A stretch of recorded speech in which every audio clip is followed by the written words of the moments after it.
Assalamualaikum warahmatullahi wabarakatuh. Halo semuanya, kembali lagi dengan saya Fatimah Tuchara Unisa dengan NPM 220820101056. Pada kesempatan kali ini saya akan kembali mereview tentang materi mata kuliah pengantar sistem informasi, dan kali ini akan membahas tentang materi pada minggu keempat, yaitu tentang IS System dan IS Component.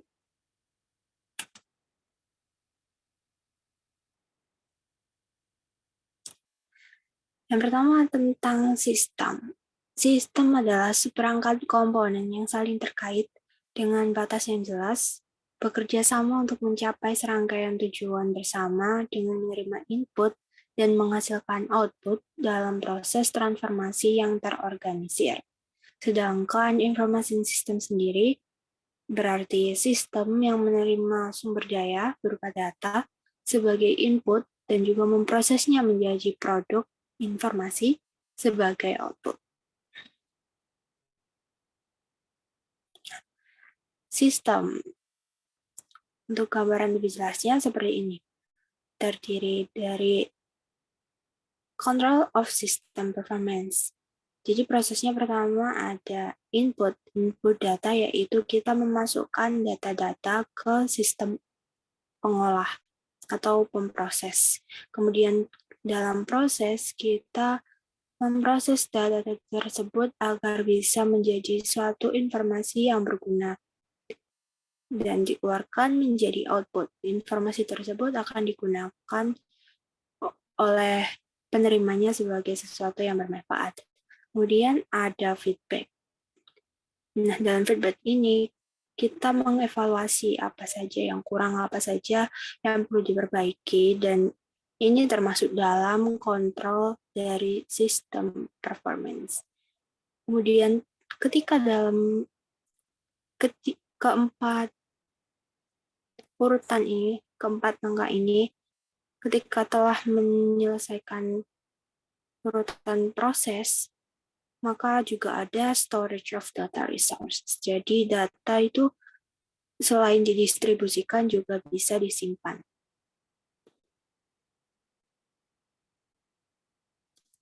Nah, ini tentang information system, komponen dari IS.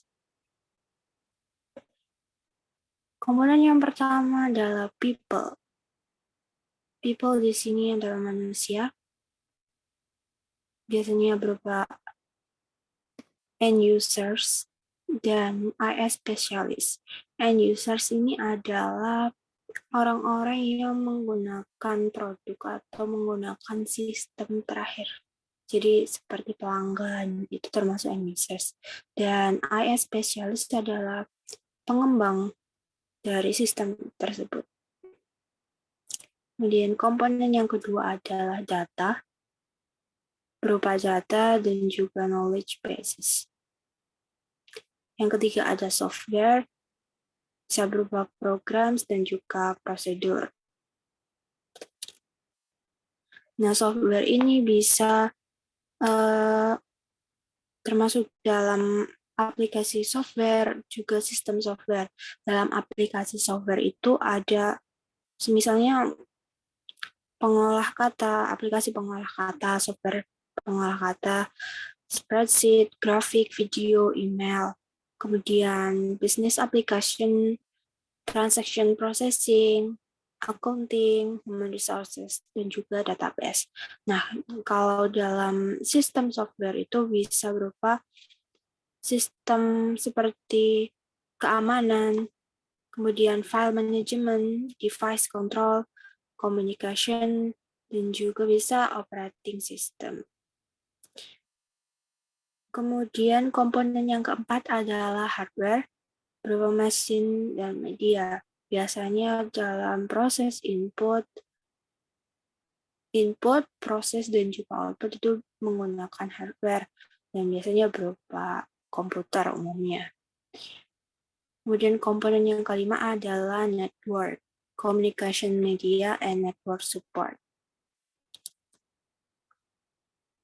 Di network ini berupa transmission media, bisa berupa wired dan juga wireless. Jadi berupa kabel ataupun tanpa kabel. Kemudian tipe-tipe network itu bisa berupa LAN, local area network, yang jaringannya cakupannya lumayan kecil. Kemudian ada LAN, local area network, wireless local area network, WAN. Kemudian ada PAN, WAN, wide area network, itu jangkauannya lebih besar lagi.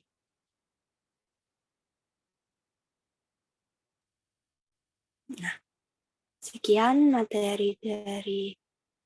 review materi dari pertemuan keempat ini.